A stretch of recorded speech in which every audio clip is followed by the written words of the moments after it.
Right, we'll see who turns up. 50 plus people said interested, but that doesn't actually translate to... Oh, we do have people. There we go. Hello, Bill, Brian, Brock, John, Peter so far. Okay, well, we've got 5, 6. Another Peter. Is that another? No? Paul. We're going for the whole biblical here. Oh, we are. Yeah. Luke. There we go. Where's Joseph and Mary? Are they going to come in? Moses? Abraham anymore? Richard? Okay, guys, we're just going to give it a minute or two, allow people to file in, and then we're going to kick things off with tonight's discussion about full drive electronic driving aids. And whilst the room is filling up and everyone is getting appropriately ready for this huge amount of information which is going to be coming your way, I'm going to ask my guest, Mr. Dave Darmody of AORA, to introduce himself and explain why he's here with me. Thank you, Robert. AORA is Australian Off-Road Academy. I'm sitting in my house in Hervey Bay at the moment, overlooking Gurry and the ocean, as one does. I guess my world is teaching people how to best use their cars, okay? Be they individuals or be they corporate. An awful lot of our work is obviously government and corporate. And this is just such a, we can call it contentious area if you like, but constantly meeting people who are, particularly in the workplace, being forced to move into new cars. They may well have an 80 series that they love and will keep it forever, but their work car is now a Ranger or their work car is now a new Hilux. And they have no option but to begin to adapt to utilizing perhaps or in some ways tolerating some of the new electronic driving aids. So yeah, that's I guess why I'm here. It's been an area of special interest to us because it is an area of special interest to our clients. Great, thanks, Dave. So I'm just going to kick off with a brief introduction, and then we are going to launch into all of your questions because there is no particular format for tonight. So let me show what this is about. Okay, so tonight's session, it is going to be about electronic 4x4 aids. Now, I don't have a presentation to go through. I've covered this quite a bit on my channel already. This is going to be an unscripted live Q&A. So please use the Q&A function on a Zoom for that. If you want to type something into chat, generally do so, but please put your questions into the Q&A section. I am recording this. It may or may not go on my channel, depending on how useful it ends up being, and I may do more of them if there's further demand as well. And yeah, I'll also, I'm happy to unmute people because you're all at the moment muted with your video off. If you've got a specific question or something you want to say, I'm happy to do that as well. Now, a few things just to set the scene about EDAs or electronic driving aids. First of all, they're here to stay. You can't uninvent them, but I guess everyone that's here is reasonably interested and understands that. Otherwise, they probably wouldn't even have turned up. Now, here's the thing. They generally help, but sometimes they hinder. And you've just got to understand exactly what's going on to figure out whether they're going to help or hinder. And sometimes pressing one button can make all the difference. And that's really the key point, knowing how to set the car up, because that can mean the difference between success and failure. And you can't just try a car and it doesn't work and go, oh, those electronics are awful, when if you'd have set it up correctly, then it would have worked. It's a bit like driving a vehicle with an open center differential up a hill. It doesn't go. You go, well, that vehicle's useless. Well, you should have known to lock the center diff, and electronics are really no different from that perspective. Now, this is confusing. It's complicated because every manufacturer seems to have a different name for the same product. And this is software. It's not something you can really see directly. You can't take a differential apart and look at the brake traction control. It's all software, for example. So it is complex. It is difficult. I'm going to try and demystify it tonight. And exactly how things work is a secret. I can't get it out of the manufacturers because all I can do generally is talk to PR people. I do sometimes get to chat to the guys who actually design and build this stuff. And I'll be bringing some of that information to you tonight, but largely it's a secret. And things improve, right? So the ABS of 20 years ago is nothing like the ABS of today. Same for the traction control, everything else. It's just getting better. So if you haven't tried electronics for 5 years even, today's batch is much, much better. And remember that the term traction control is actually an umbrella term. There's several different programs within that, as you've seen if you followed my work on my channel. So some general advice then. You really need to understand your car from first principles. And by that, I mean, you've got to understand the basic problem that the traction aids are solving, whether that be a lock differential and torque biasing differential, which I'm going to do some more work on later, the various types of electronic traction control, and whatever else. The particular things you need to understand is differentials, wind up, and a circle of traction, all of which you can find explained on my channel. If you understand those principles of how the car works, then the solutions to it, be they mechanical or electronic, will make much more sense to you. If you do it the other way around, you look at a solution and then try and understand the problem, it's going to be much more difficult for you. And then experiment, go out to a hill somewhere or something like that, and then run the car up in every single mode you can find. Then you've got a controlled environment, and then you start to see the differences and how it reacts. That's the way I learn. That's the way I test vehicles. And then think laterally. Once you understand this, you'll see that actually there's times when rock mode makes a lot of sense in sand. And when you're in sand mode isn't actually always the best mode to use, which sounds strange, but it's true. And if you understand what the modes do, then that will start to make sense. And then don't assume that electronics work the same across all cars or even over time. They simply won't, because they evolve over time. And, manufacturers will do software updates even as from time to time, and just change the way the vehicle works. Okay, so that's the introduction done. We're now going to launch into questions. And the first one is from Michael H. Why do so many people confuse electronic traction control with electronic stability control? I keep hearing turn off traction control for sand driving. Well, I'm going to throw that one to Dave because he does more training than I do these days. So Dave, what's your take on that? Yeah, Michael, I saw your question pop up, and exactly right. I would love to be able to see the industry perhaps, or see the marketing of our industry come up with better terminology. Why do people confuse it? Because traction control sounds cool, okay? I think that's an element of it. Like turning off stability control doesn't sound as interesting to some people, doesn't sound as challenging to some people, but this idea that we're shutting off our traction control when we go into particularly sand driving does absolutely cause us some grief when people are also then starting to believe that traction control is actually their enemy. And then we're dealing with the same people in some low range rocky terrain and discussing with them that in low range, our electronic traction control is working. But then they'll turn around and say, but everyone's told me I need to turn that off. So why do so many people confuse it? I think it's just the generic nature of the advice that a lot of people receive, where they hop on a forum and ask for a bit of advice on something, and generally the first thing that comes up is turn off your traction control because that's just what that person heard. So yeah, watching your answer pop up, yeah, I share your pain. Yeah, not too much more I can say. I actually saw something today on Facebook exactly that. And the thing is, like a lot of this stuff, there's actually a little bit of truth to it, because electronic traction control is a sub-program of electronic stability control, and understanding the differences is difficult. So for example, but I mean, if we come back to something most people know, it's like saying, turn off your lockers because they're the same as a diff. That's what it sounds like to someone that understands the difference. It just sounds a bit nonsensical. Okay, we don't have any more questions, so I'm going to throw one to Dave and say, just sorry, one more. We've used the term, Robert and Michael, that the traction control versus stability control, we sometimes refer to it as same hardware, different software. So yeah, it's the same equipment being used in the car, but just being driven by, if you like, different software to make it activate in different ways. Yep, and that's exactly what it is, because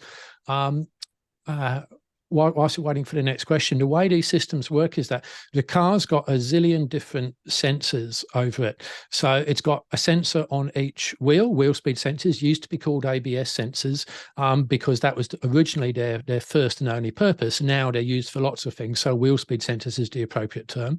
There's a throttle sensor, so you know how much the throttle is requested. And you've got steering wheel angle sensors, pitch, yaw, roll, all sorts of things. And in the car's constantly sensing all of that. And it tries to figure out what the driver wants to do, and then interpret that. So a big part of it, and a big tip here, one of the big inputs as to what the car thinks the driver wants is actually the steering wheel angle.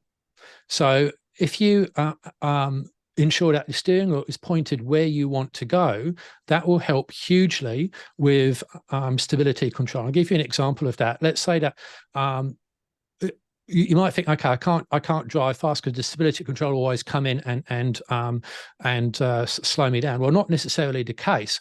What happens is if you are pretty much on the limit of traction and you're accelerating, the car goes, well, you've got no more traction. If you accelerate, you're going to run out of it. But then if you start to unwind the steering lock, as you accelerate, the car goes, all right, you're widening the arc, you're giving more traction back to the tires for accelerating, I'll let you do that.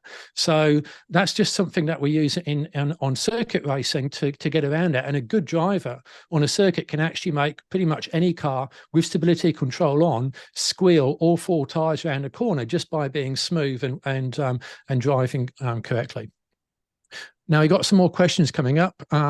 Michael H. With the Grenadier, could the slowly engaging traction control be improved with just a software update, or would it require hardware changes? The answer to that, only Ineos would know. I suspect strongly it would be a software update, and there's precedent for that. So Ford, for example, improved Everest brake traction control, and there's obviously no hardware update as well. So I think it's probably just like to be a software update. Now, back in the day, the wheel speed sensors weren't that sensitive. They were somewhat coarse in as to how many readings they took per resolution, etc., etc. A modern vehicle, and Ineos have sourced their system from Bosch, which is widely used. There's only about 2 or 3 companies which actually make all of these electronic systems, and they just get sort of sent out to each manufacturer who does the tuning and calibration. So my Ineos have used Bosch, which is the best out there, and I'm sure that the hardware is up to it. I think it's just the way that they've calibrated it. So we live in hope on that one, Michael H. And I am hoping to be able to interview an Ineos technical expert, and I will be asking exactly that question. Daniela, can you explain traction versus stability and when we turn one off, if ever? Dave, do you want to take that one, and then I'll add a bit if there's anything else? Yeah. Sure. So let's discuss stability, because that's the one that we do have a couple of terrain options where the car will just work better if stability has been shut down. The reality around what's going on in the car at that point, if, for example, we've popped out on the beach, we've come through the cutting, popped out on the beach, hit a bit of soft sand, the car is experiencing, if you like, 4 different levels of resistance as we're sort of making our way across wheel tracks and ruts and holes in the sand. The car sees that different amount of resistance, if you like, manifests itself as a different amount of wheel speed. In the car's mind, because the stability control is still turned on, it believes you're sideways and about to hit a power pole. Okay, it doesn't know it's on the beach. So we choose to turn off our stability control at that point, just before we hit the beach. We do need to be a little bit aware, particularly, like, for example, with MY21 and on Isuzus, you can't actually turn off the stability control before you go into H4. In a previous edition, or in a Hilux, for example, you can. In an Isuzu, if you make any drive mode change from 2H to 4H, it'll actually reset stability control. So I learned that the hard way. That is the reality with some of them. Now, with the traction control, I guess what we're looking at more in our off-road world is what's going on in low range. So where, for example, maybe we're not on sand anymore, maybe we're on a rocky hill climb, and there's some holes that the vehicle's going to have to sort of bridge itself. It's going to lift wheels to get it to pick up traction again on the other side of the hole. What's going on there, of course, is that the car understands that a wheel that's spinning much more than its counterpart across the same axle clearly has less resistance, therefore it has less traction. So rather than just having a wheel spinning uselessly in the air, the car will actually start to apply the brakes to that wheel. Not enough to just lock the wheel up, that wouldn't necessarily help, but you can sort of see the wheel pulsing if you can set yourself up in a good position. That extra resistance being applied to the wheel that is off the ground, or even if it's not completely off the ground, has a limited amount of traction with the ground, will actually see the traction be diverted back across the diff and drive the wheel that at that point, or up until that point, wasn't actually getting any drive because of the nature of an open diff. So traction control from that point of view, is good. It helps us off-road. I know folks can make a case that in sand it still gets them in trouble, but I from my personal experience, that tends to only be tied to folks that are also using an awful lot, an excessive amount of accelerator or throttle at the time. So, you know, gently a little bit, and it's going to have the opportunity to deliver the traction where you want it. However, stability control in the condition of sand will actually get you in trouble, okay? And as stability control has gotten better and better, it gets you in trouble faster and faster. Bearing in mind that when I say better, it's performing better. It's task of keeping us safe on wet roundabouts. So that's probably a summary. Do we need to turn off traction control? No, very rarely. I can't actually remember a time that I've gone looking to turn off traction control in low range. I've always been a big fan of it, and in those times that I've needed a diff lock as well, when I turn on the diff lock, traction control turns itself off anyway. But stability control, absolutely. Every time we hit the beach, that's turned off as well, of course. Yeah, great. Thank you, Dave. And yeah, to add to that, when you'd use what? Generally, let's start bitumen, stability control always on. There's no reason to turn it off. I don't even turn it off in sports cars, right? And because the car's ability to control itself in the event of a skid is better than mine. And bear in mind, I actually teach car control and skidding and stunt work and drifting like that, and the car's better than me. It's better than any human being, in fact. So then we move on to dirt roads. I would leave it on for that, because again, if it's slowing you down, you're not driving right. When we come to rough rutted dirt roads and you're going to be wanting to lock your center diff, then yes, you want to be turning that off. Certainly you want to turn stability control off in sand, exactly as Dave said, but you want your brake traction control working. Now, there is something called engine traction control, and that's when the engine revs are reduced. I don't talk about that too much because that's really tight part of stability control, when the car goes, you know what, we really need just to take away the power to keep you safe, but that's really part of stability control. So hopefully that answers your question there. Now, Matt Warmington, what is the difference between brake traction control and engine traction control, and how do they affect sand and mud driving? Okay, brake traction control is when you've got the computer looking at the wheel speed of two wheels on an axle. When one wheel spins appreciably faster than the other, that means that the wheel spinning faster has low grip and it's starting to become useless for you. The computers will then apply brakes to only that spinning wheel. That has the effect of increasing torque or turning force onto the other wheel, which is the one with load and the one with grip, and you move forwards. And I've got videos where I demonstrate exactly that. That's brake traction control.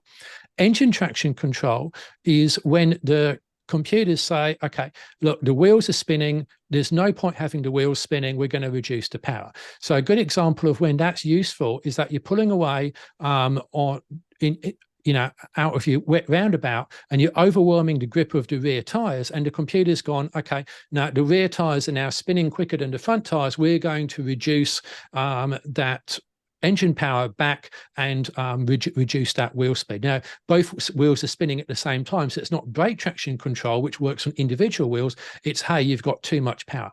Now, you don't want brake traction, you don't want engine traction control off-road, because wheels spin more off-road generally, particularly in sand and mud, and you don't want the computer reducing it. So that is the difference. And that's what Dave was talking about earlier. Brake traction control is great. I've not found any time I'd ever want to switch that off-road. Electronic stability control with its attendant engine traction control is bad. And how you switch them off, well, that's sort of vehicle by vehicle. I think we'll get to that one a bit later on. Brian Bowering, Land Cruiser 200 series, why is it so hard to turn off all the traction control on soft sand? On a sloping beach, the vehicle tends to slide towards the water. Perhaps this is sway stability control affecting the lesser traction upper wheel. Dave, you've owned 200s and 300s and whatever else, so do you want to answer this one? Yeah, sure. So I can relate. I can share this experience with you, Brian. The 200, for whatever reason, is more noticeable perhaps than the 3. But maybe that just be I haven't been in identical conditions yet. I don't know. More research required. I guess the first question I would need to ask you though, Brian, is have you actually shut down stability control completely. Have you done the long press? And were you parked at the time? So Toyota is very, very picky about the fact that you can't be on the move when you're turning off stability control. You can touch the button when you're moving, and that turns the system partly off, but it absolutely will come back on when you hit a threshold speed, and it hasn't actually been shut down at all. In order to, in modern Toyotas, in order to turn off stability control, you must be parked. You don't need to be in park. Sorry, you must be stopped with your foot on the brake, and you must do a long press of about 8 seconds. So that would be the first question I would ask you, as to whether it's actually you have shut the system down. You might be able to reply to that. I'm not sure I can see that, Robert. But other than that, I actually believe to some extent that Mike is right. Mass, the vehicle is heavy. I certainly have occasions where it does feel like the car just wants to keep going downhill, and it doesn't seem that any amount of steering wants to make a great change there. It really does come down, I think, in many cases there to more throttle modulation than most things. I don't know that it's sway stability control affecting that. Actually, in the Sahara, if it was a recent Sahara, it'd be interesting also to know which mode you were in, because of course they did have terrain select. So that would be another one to know. I can speak from the experience of a GXL, of course, which had no terrain select, but yeah, it did certainly sometimes feel like just the mass of the car wanted to head on down the beach. Yeah, I've never owned a 200, but I actually drove one on sand. It wasn't mine, but it was someone stuck on a beach who I came across. They'd got an 80 stuck, and then the 200 had come along to recover the 80, and they both got stuck. And I did a 3-point turn on a very soft sloping beach in low range, and I had no throttle restriction whatsoever, and I had traction control working. And from the times I have driven 200s, once it's in low range, I found stability control to be completely off, and Toyota's excellent traction control seem to work. So yeah, maybe Brian, if you can give us a bit more information on that, that would be a good one. All right, Bill, is it advisable to modify your vehicle electronics with aftermarket kits, i.e. Mitsubishi rear diff lock turns off traction control function, kits turn the traction control back on and making the front diff almost a lock diff? I would say yes, I think that's a great kit. Manufacturers do have this habit of, when the rear locker is engaged, of disabling brake traction control on the front axle, which I think is a bad move. Ineos has done it on the Grenadier, Mitsubishi have done it on their vehicles, and I don't like it. I think it's wrong. I've spoken to the engineers about it, and the reasons, and Toyota do it on the 300 series as well, the GR Sport. But interestingly, on the Prado 150, they actually keep the traction control active with the rear locker, so inconsistent there. So I've spoken to engineers about it. I said, why have you done this? And I think that there's two reasons. First of all, they don't actually realize how beneficial it would be. They genuinely don't, because believe it or not all engineers are actually serious proper off-roaders, and that's really apparent to me speaking to them, and they don't understand why it would be beneficial. Second reason is cost, because it takes time to calibrate these things with and without a locker, and they go, look, that's in Ed's case, we're just not going to bother doing it.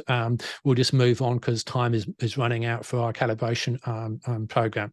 And then there's also, someone said also that it's driveline protection, but I don't actually understand that argument, and I think that was just thrown at me to make me go away, which never really works. And because the traction control working on the front axle would actually improve your driveline protection, because what happens is when a wheel is in the air and it spins madly with an open diff, if that wheel spinning in the air absolutely crazily then touches the ground again, you get this massive shock load through the driveline, which is terrible for the driveline. So if you've got the traction control, the brake traction control system controlling that wheel spin, then you're actually protecting your driveline. That's my view.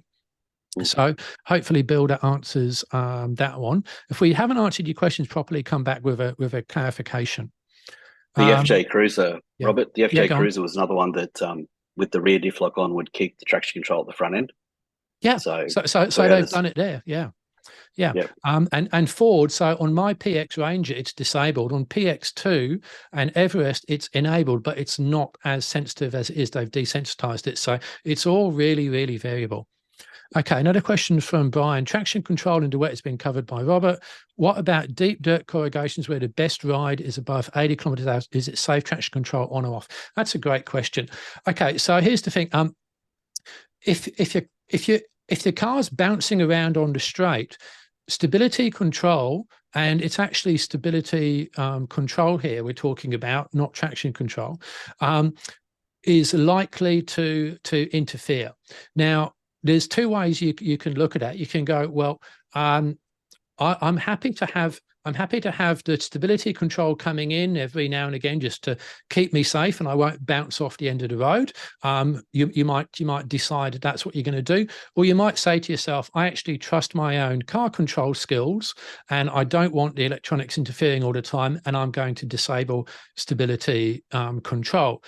Which one you choose is up to you, depending on the nature of the stability control, your confidence in your own ability to control a skidding, jumping car, etc. The general guidance I'd give there, if it's coming in all the time, as in every 10, 15 seconds, I'd switch it off. Now, if you look at my Suzuki JB74 sand video, the one I've just posted, well, actually not just posted, I've titled it, I think, how to set up a vehicle in sand as a Suzuki on the front. You'll see Suzuki's shameful, horrible stability control. The car's driving along, it's barely moving, it goes graunch, graunch, graunch. It's just awful. In that situation, you just want it off. But if you're driving along and every 5 minutes it makes a correction, I'd be thinking, yeah, I probably might be able to live with that, because if it didn't make that correction, maybe I'd be sliding off the road. So a bit variable, I would say there, Brian. Dave, anything you want to add to that? Yeah, I guess a couple of things just around deep dirt corrugation, so to speak. There's how are your tire pressures? How much contact do you actually have with the? I think I'd be looking at my setup first before necessarily thinking that perhaps stability control was the issue. Maybe stability control is kicking in because I really don't have very much traction. And perhaps I need to change my speed because the most comfortable ride doesn't necessarily mean it's the safest ride. And perhaps it needs a little bit more contact with the ground, either through slowing down and or tire pressures. So again, maybe the electronics aren't actually the biggest evil here, but I will also then side with Robert to say that this is actually vehicle specific. A dual cab ute with an alloy tray with nothing in the back is going to behave very, very differently on a corrugated road than a Prado. So yeah, I don't think there's a generic answer for that one. No, I don't think there is, but hopefully some guidance there for you. Okay, Michael H. Are there any differences between Land Rover's ATPC and Toyota's crawl control? So those are slow speed cruise controls. ATPC is all-terrain progress control, and crawl control is the name. What that is, you set a specific speed, 1, 3, 5 kilometers an hour, something like that. You take your feet off the pedals, and then the car will just drive itself at that set speed up, down, wherever else. All you've got to do is steer. So there's no difference between the two conceptually. There would be software differences between them. I can't think of any off the top of my head, but conceptually it's the same thing. Now, I'll tell you something really interesting about these two systems here, and that is they are more effective than a human being. And I know this because I've tested crawl control on a hill, and I had a Prado, not stuck, but I couldn't, on a hill, cross-axle, slippery. I couldn't get it to go up a hill from the hill start. I tried everything. I tried selecting second gear, launching it, first gear, second gear, waggling the steering wheel. The electronics didn't quite bite enough to let me get up the hill. I tried absolutely everything. I then engaged crawl control, and it just went up the hill without the locker.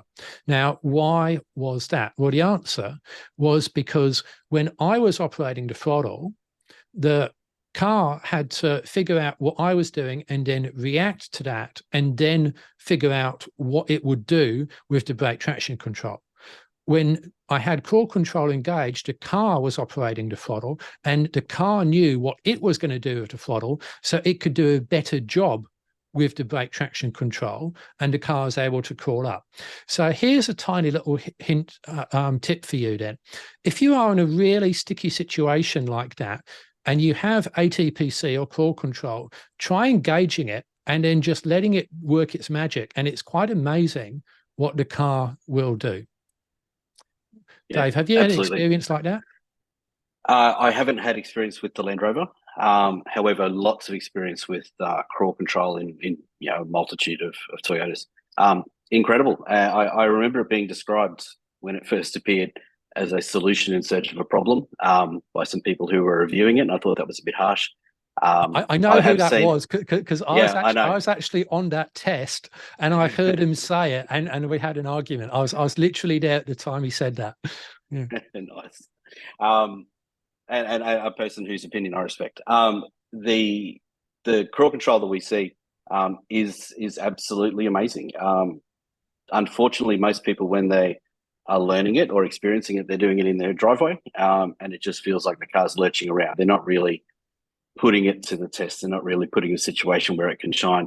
I will say that the crawl control in the 300 with the I'm putting it down to the 10-speed gearbox, is 100%, 200% smoother and better operating than what we had in the 200 series. And the 200, that big V8 and the fairly old school gearbox kind of just did its best, I suppose. Whereas in the 300 series, the crawl control is just seamless and smooth. It really is a cut above once again. So yeah, I'm a big fan. As far as the differences go, I can't speak for that. I haven't actually seen. Don't see many dirty Land Rovers, Robert. So I haven't actually seen any out there getting stuck enough to make it work. Yeah. Okay. Next one, 300 GXL had mode select, sand mode, etc.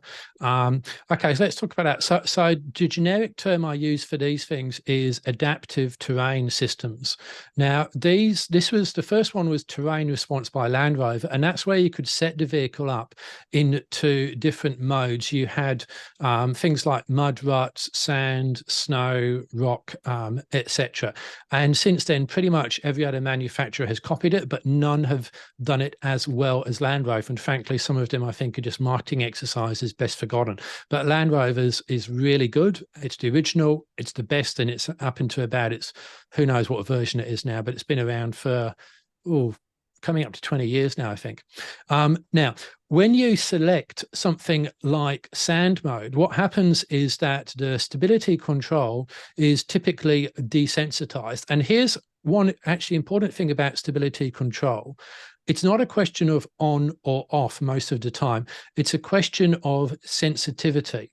And often there will be multiple sensitivity modes. So for example, in your on-road mode, in the case of, well, be it the 300 series or the 200 or a Land Rover or a Nissan or whatever other things got a sand mode, you'll find out that it's in what we term road mode, which is a high sensitivity to to slip, i.e. the vehicle understeering or oversteering. And I actually just share my screen so you can see what I mean with that. Now, when you move it into things like sand mode, then that sensitivity of the ESC system is actually decreased. So there's stability control. So there's what we term understeer on the left-hand side of the screen, where the car is basically going off, sort of heading straight off the road, and the inside left wheel in this case is braked and to help tighten the radius. On the other side of the screen, the car is what we term oversteering, and the back end has come out, and then on the right-hand side, the wheels are braked, and that will pivot the car around as well. So that's your basics there. Now, when you select sand mode, it is typically desensitized, and the same for any other off-road mode, but it's not necessarily completely off. So sometimes you need to press the button again for it to come completely off. Now, all of this is in your owner's manual, but the thing about the owner's manual is it doesn't make any useful sense unless you understand those first principles I talked about earlier on, which is differentials, wind up, and traction circles, all of which I've covered in depth on my channel. Okay, I think that covers that one. Daniela, reasonably confident the GXL doesn't have multi-terrain select. I thought, I might be wrong. Certainly the GX does not. I had thought that the GXL also didn't get multi-terrain select. And it was only the models above that, but might be wrong. Sorry, we've got a GR and it's got everything, which is amazing. But I'm not sure about the GXL. Yeah, my recollection, the GXL didn't have it, but I mean, the thing is, there's so many different variations, you just don't know. What I put up there is Ford's TMS, Terrain Management System, which looks suspiciously like Land Rovers, because at the time it was developed, Ford owned Land Rover, hence they're reusing the icons. Interestingly, I think that agreement's run out now. So in the latest Gen 2 Ford four-wheel drives, they don't use TMS anymore and don't use those icons, but that's typically what it looks like there, those controls. And it's really, yeah, what you really want to do is understand first principles, what's happening there. And I'll give you an example of that, because there's not too many more questions now. So snow mode. So you're in deep snow and you think, okay, well, I'm in snow, there's a snow mode, let's go. Well, not really, because if you understand what snow mode does, it's actually for a very slippery surface, such as an icy road, that sort of thing. It's not designed for deep snow. Now, in deep snow, you need the revs up, you need power, you need to punch through, you need stability control completely relaxed, because the car is going to be, it's not a million miles away from sand. Anyone that says deep snow is exactly like sand is wrong, but there certainly are parallels. So if you run your Land Rover or any other car in snow mode in deep snow, you're going to have a world of pain. You're actually better off in mud ruts mode, which is obviously counterintuitive. But if you understand the principles, then that's important. And to give you an example, another example, rock mode in sand can work really well. So let's say that you're bogged and you're just trying to crawl out on max tracks. And by the way, you crawl out on max tracks, no wheel spin, right? And when you use traction ramps, no wheel spin, that's the key. And 4 is much better than 2. Another quick tip on that is dig them out as much as you can. And if you're going to air down further, put the ramp underneath, then air down a bit, and then the tire will come on top. Anyway, when you're crawling out like that, rock mode is what you want in sand, because you want your drivetrain locked up as much as you possibly can and absolutely minimum wheel spin. Once you're rolling again, then you can go back to your sand mode with high revs, etc., etc. So that's an example of what I mean by lateral thinking and really understanding what the modes can do. Dave, any points on that as I look for the next question? Yeah, the 300s with the multi-terrain select in low range actually have a deep snow setting. Oh, there you go. As a distinction, as a distinction yeah. from the snow setting in high range, there's a deep snow setting in low range. Yeah. Okay. So Daniel has just confirmed the GXL does have that. So probably a late Toyota would probably just bring it. Definitely wasn't there in the early GXLs, but he brought it in later on. Yeah. Bill asks, is a long press of the stability control uniform across all manufacturers? No, it's not. The only thing uniform across all manufacturers is the fact the cars have got 4 wheels. That's about it. Right. Or when we're talking about electronics, all you can do is generalize and say it's generally this, but as a generalization, a single press of the ESC button will disable ESC.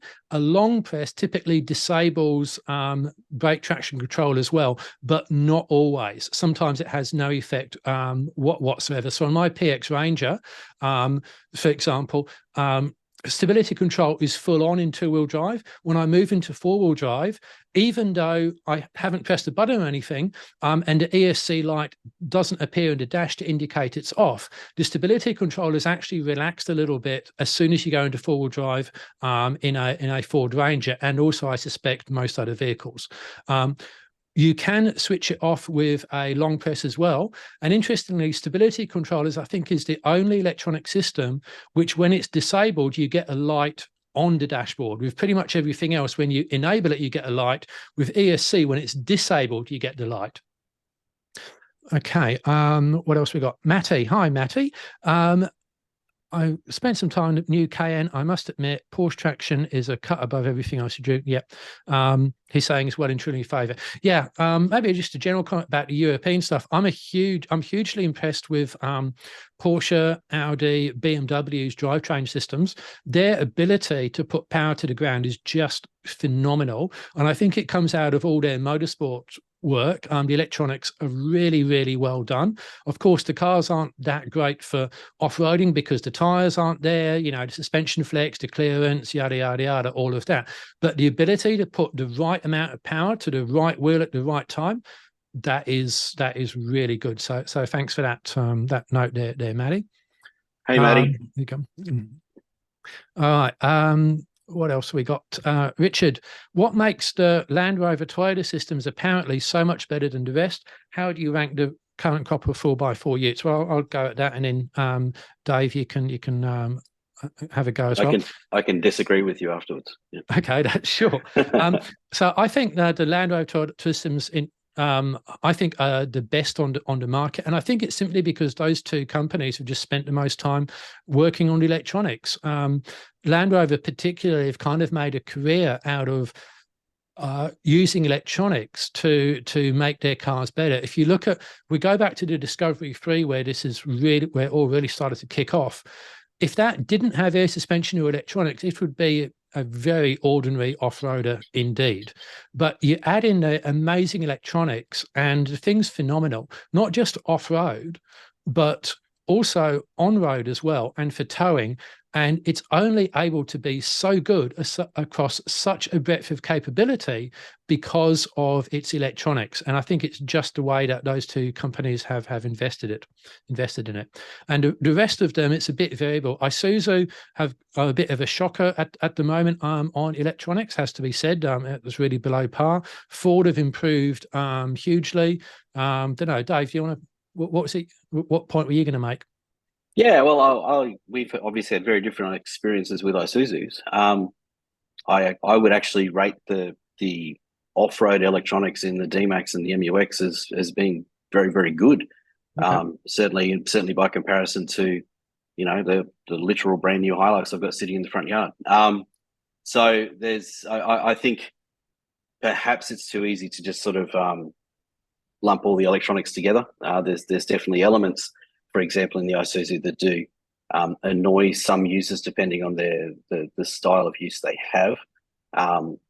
I have appreciated the fact that Isuzu did make that change where we press and hold the wheel icon on the steering wheel, and it remembers all of our towing settings from last time. That's pretty cool. We don't need to necessarily go through and make lots and lots of changes. They don't necessarily help us off-road, but they help us to get to places where we can go off-road. As far as why Land Rover and Toyota are the best, I don't know. I don't have an answer for that. They certainly do with their flagship models anyway. And I guess, you know, if we want to look at flagship, we talk about Range Rover, we talk about Lexus, and then we expect to see those systems appear in the Land Rover, so to speak, and Toyota in the next model. So, yeah, they just punch out a lot of cars, I suppose, and particularly with Toyota, there's so many different models. You know, the electronics work differently in a Prado than they do in a Hilux, than they do in a Fortuner, than they do in a 300. And our little hybrid all-wheel drive RAV4 can go some absolutely incredible places, only held back by the fact that it just sits so close to the ground, relatively speaking. So, and that's all electronics. There's not even drive shafts in that thing, and there's no center diff because there is no center. Yeah, how do I rank them? I'm not going to rank. I think everyone's usage is different.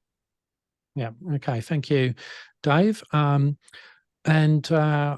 I'd say generally, though, that they're all better than what they were 10 years ago. That's for sure, because even the worst now is probably better than it was 10 plus years ago. As everything just improves. Like I said, there's only a few companies which make this electronic stuff, and it's the specific calibration. The hardware is getting better as well.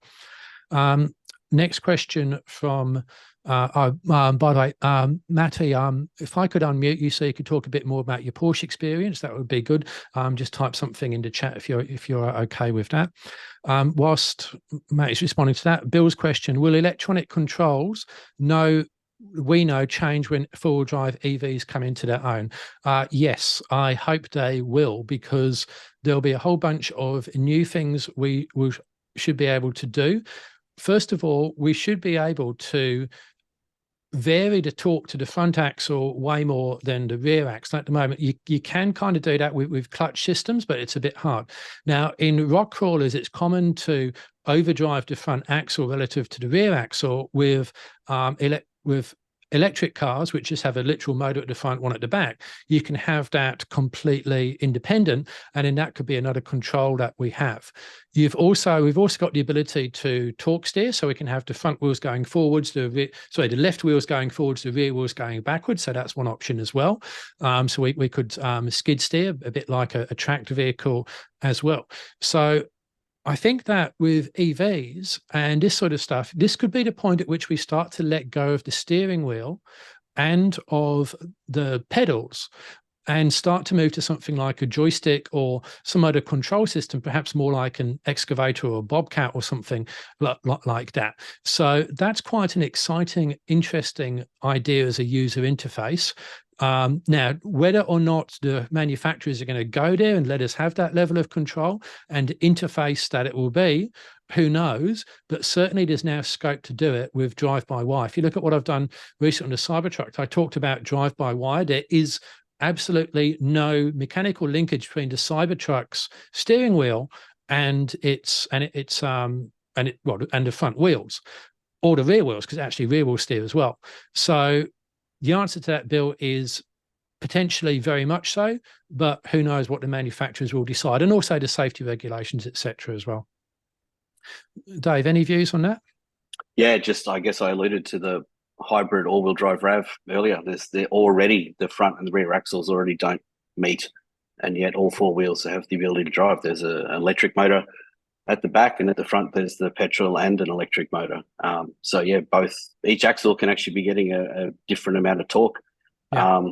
You could literally drive around a corner on a hard surface. You could take a corner on a bitumen road and have two wheels, both the outside wheels taking you around, and that's even before we get to potentially four motors instead of two. Yeah. Yeah. Okay, another point. Brock Smith, best explain more about D-Max MUX. Yeah. From what I haven't seen the very latest cars, but I have seen the ones I tested 5-6 years ago were okay.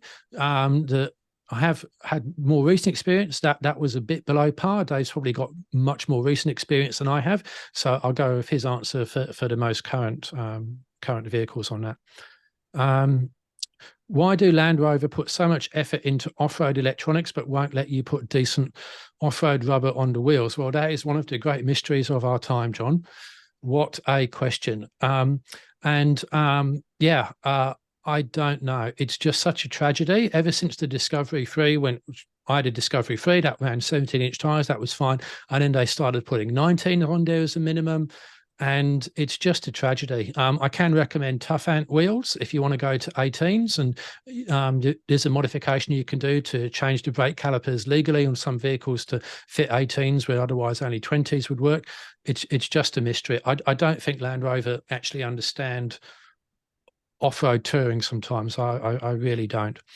Okay, Daniela clarifies for all models but GX have had so also if all 300 models, but okay, I think we're talking about the 200, weren't we? Anyway, okay, it's confusing. Okay, but here's, so you're saying all 300 series models but the GX have multi-terrain select. Okay, that makes sense. Thank you. For the 200 series, I think it was only the Sahara or VX or something like that. I don't know. It's hard to keep up. Don't know. Yeah. Okay. All right. What other questions have we got? Other questions I'm going to throw on to Dave then. So, Dave, in your experience, what's the hardest thing for people to understand with four-wheel drive electronic aids? You do a lot of training. Yeah, there's an area of just, I guess, just mixing up the different terms and acronyms. You know, one of the nice things would be if maybe there was less marketing involved in four-wheel drive brochures and more description of what's actually going on. But we can say that about anything. we have folks turn up already confused by the level of acronyms and various other things going on. And then if it's one of those courses where there's 6 different brands of cars, which sometimes there is, that can be a good thing because we can actually draw parallels between different cars and basically explain how manufacturers are all trying to achieve the same goal. But it can also just lead to deeper and deeper confusion. Just even a 10-year-old Triton with Mitsubishi Super Select. So before everything became electronic, the fact that some Tritons could be in 4-wheel drive, high range, while being on a bitumen road, while others couldn't, that could also be quite confusing. So if I had to pick this in this particular area, it's sometimes just the crossover of acronyms, and the fact that you can look at the dashboard or look at a set of switches in a car, and even they're not necessarily intuitive as to what's going on. Yeah. And the solution to all of this complexity is understand first principles. Okay. Understand diffs, understand the traction circle, understand wind up. If you understand those 3 things, pretty much everything else with 4-wheel drive traction systems, from limited slip differentials, open diffs, all the electronic aids, all of that starts to make sense. That's your bedrock for understanding stuff generally. Don't try and do it the other way around, because that's just going to end in failure. Another question from Brock. Your thoughts on vehicles with terrain modes and then fitting throttle controllers? Yeah, okay. So terrain modes, that's the adaptive terrain system that I showed you earlier on with things like mud, sand, rock, etc. Now, one of the things the adaptive terrain systems do is remap the throttle. So in sand mode, it will give you a throttle which is very responsive, which means that, you don't need to press the throttle very far before you get a nice large burst of power, for example. It doesn't give you any more throttle, it just remaps the sensitivity. In rock mode, it will desensitize the throttle because you're bouncing around a bit, and the same for the snow mode or the grass, gravel, snow, because you want a very, very smooth throttle application. So the throttle does get remapped, as in fact does the gear shift points. Now, with throttle controllers, that does exactly the same thing, but the throttle only. So it will basically, I'm not sure whether it will be cumulative or not. I don't think you're not going to make any massive difference to the terrain mode, but I would consider following the manufacturer's guide and going, okay, if I'm on sand, I'd probably set my throttle controller to a bit more responsive, and if I was on rock, to less responsive, and in an icy road, again less responsive there. So it doesn't conflict, you can still do it, but I wouldn't do something like set your throttle controller to maximum sensitivity and then go into, let's say, rock mode, because then you've got a bit of a conflict there. That wouldn't make much sense to me. Dave, anything you want to add to that? Oh, look, I'll just say I'm not a fan of throttle controllers. They're not. They're basically just voltage boosters in most cases. There are some out there that are a bit smarter than that. I think if you're in a car that's smart enough to be offering you a little bit of assistance with the throttle, then perhaps even turning the throttle controller off. If you find it useful around town, cool, that's great. I'd probably be looking for a way to turn it off if I'm going to the trouble of actually choosing a terrain mode, which knows a lot more about the car than I do at the time. Okay, cool. Now I've just unmuted Matty Taylor. For those of you that don't know, I've interviewed him a couple of times. He's got expertise on 4-wheel driving, fast cars, stunt driving, and he operates a towing business as well. So I've just asked him just to say a few words about his experience around Porsches and European cars as well. So hi, Matty, you there? Hi, Robert. How are you, mate? Look, Yeah, I didn't mean to hijack, and hi, Dave. Good to see you again. Hey, mate. Good. No, I was very fortunate. I spent 2 weeks at the Porsche Cayenne training event with the new model that came through in August. So for me, I've got one access to a particular 4-wheel drive training centre at Mount Cotton, which I would be there at least once a week. So I'm in a very fortunate position where I get to back many different vehicles on the exact same track, because it's always groomed, it's always kept in quite good conditions.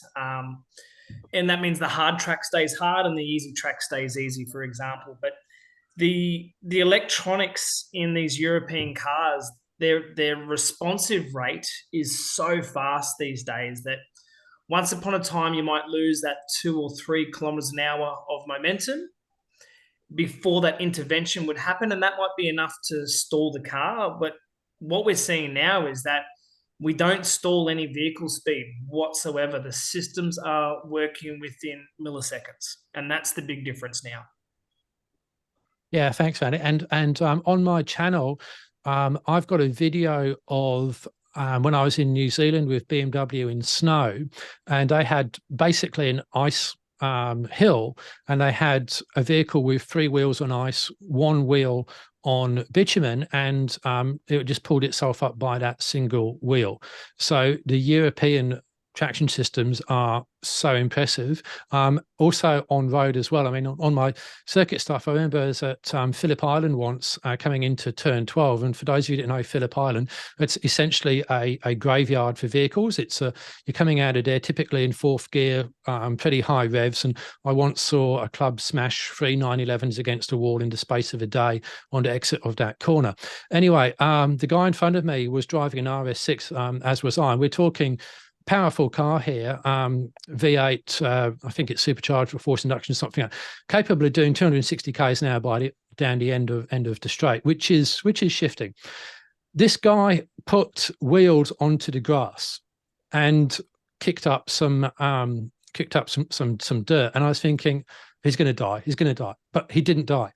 Audi's electronics and all-wheel drive system was so good, saved his bacon. Without that, he would have been into the, that speed he was going, absolutely into the hospital. And the thing is, it had no idea, literally no idea of how close he'd come to absolute disaster. And on circuit racing, that's actually a bit of a problem, I think, because people can get in and the electronics, you don't know that they're working. I mean, if you really know a car, you kind of pick it up, you can kind of feel it. But if you don't, all you're feeling is that, hey, I'm a hero, and the car's going exactly where I pointed it, and I put my foot to the throttle, to the floor, and things just happen, and you got your torque vectoring diff moving in the background, you got your center clutch shifting torque left and right. The electronics are working overtime, making you look like a hero, and you feel you are. You come out of the track, and yeah, you're feeling great. But if you then get into a car and switch everything off, you quickly find that there's a bit of a discrepancy. Maddie, I don't know if you discovered anything like that. Yeah, absolutely. I mean, I've done, I think I'm coming up to my 14th or 15th year with AMG as a performance driving instructor with them. So we're sort of hitting that critical stage now with some of these road cars where the electronics are so smooth with their intervention. They're making very below average drivers go very, very fast, and they're actually doing it unknowingly. Yeah. And that's the daunting part. So what you'll typically see now with track days moving forward is there'll be a lot less smaller accidents, but we will actually probably still have the same number of major accidents. So if someone comes into, let's say, turn 4 at Phillip Island just way too fast and brakes way too late, well, the laws of physics are still undefeatable at that point. Yeah, and you know what I think is going to happen, Maddie? I think that a lot of cars now have circuit maps in them as well. And I think it's not going to be too long before the computers are doing a calculation of velocity versus track limits and go, yeah, nah, I think we'll just chop the power here. Yeah, and it's even starting to change how some of the brands are going to coach these performance days. It's cars are just so fast on road tires at the moment that having an instructor in the passenger seat, we're starting to question, is there other ways to do this? And if we do that, we're sort of adopting a ducks and drakes approach more often where we can nowadays. Yeah, no, that's all good stuff. Okay, so back on to the questions then. Does an engine computer remap affect the traction control alterations in throttle sensitivity? Oh, great question. Okay, so the first thing to understand about all of these systems is that they are closed loop. And what I mean by that is the car gets into a situation, and let's say for the sake of argument, we've got a wheel lifting in the air, okay? And for one moment in time, in fact, just before the wheel lifts in the air, the wheel speed on that front axle, for the sake of argument, is equal.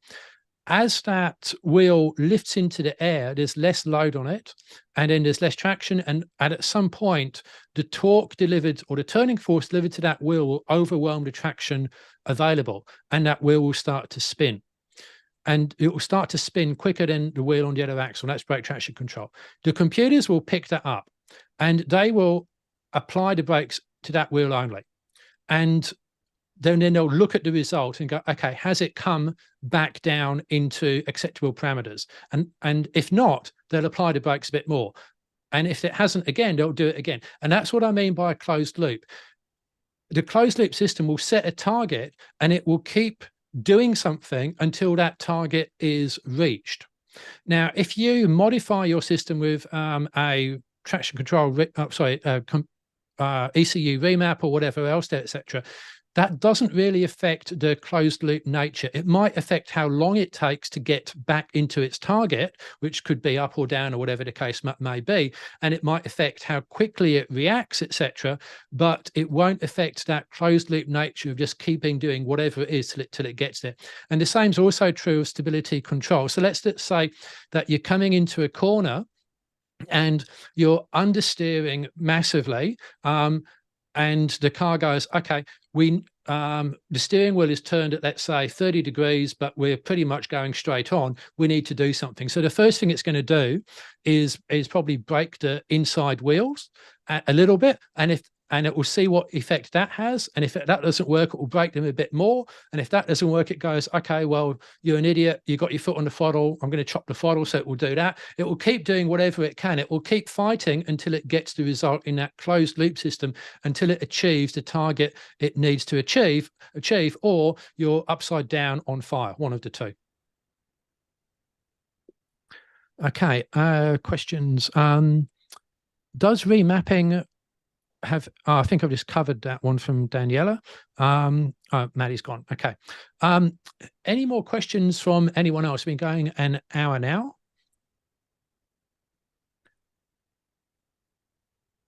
Because now's your time.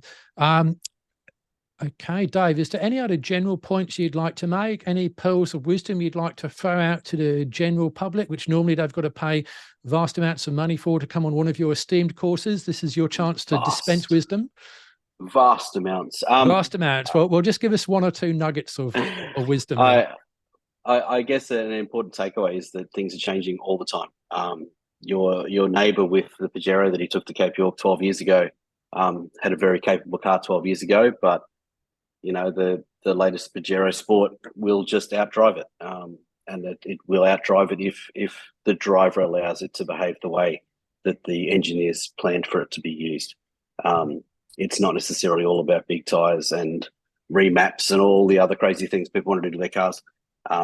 There's just some very, very clever tech that's in cars, and the biggest question now for a new owner, or perhaps an owner who's getting them dirty for the first time, is how to best support, if you like, or how to best put the car in a position to use that tech. And you do actually have to get out and do that. And I know everyone will say you need to watch YouTube. Sorry, Robert. You know, you can learn everything off YouTube. You just can't. You can't learn how much throttle to put in. You can't learn the Toyota trait in more recent cars of a flat spot trying to get away from the lights. If your front wheels are turned, the car is sort of preempting you going a bit sideways. So, you know, do what you were told to do when you were 17 and park with your wheels straight, or stop at the lights with your wheels straight, and you'll be able to move off without that sort of hesitation. So the takeaway, yeah, everything's changing. Everything's changing all the time. Things can change after a service. So we do just need to keep on top of it and actually get out there and do it ourselves. Like just taking someone else's experience for it isn't going to make it second nature to you. Great. Well, in that case, I think we'll be going for now. I'll wrap it up there. I think I probably will put this on YouTube. If there is demand, we can do another one on this or other topics. Let's get the information out there. Hope everybody found this useful. Dave, thank you very much for giving up an hour of your evening to talk to us and help us out. Thanks, everybody. And yeah, keep watching my channel and learn more on that. And if you want training, Dave's your man. Thanks, everybody.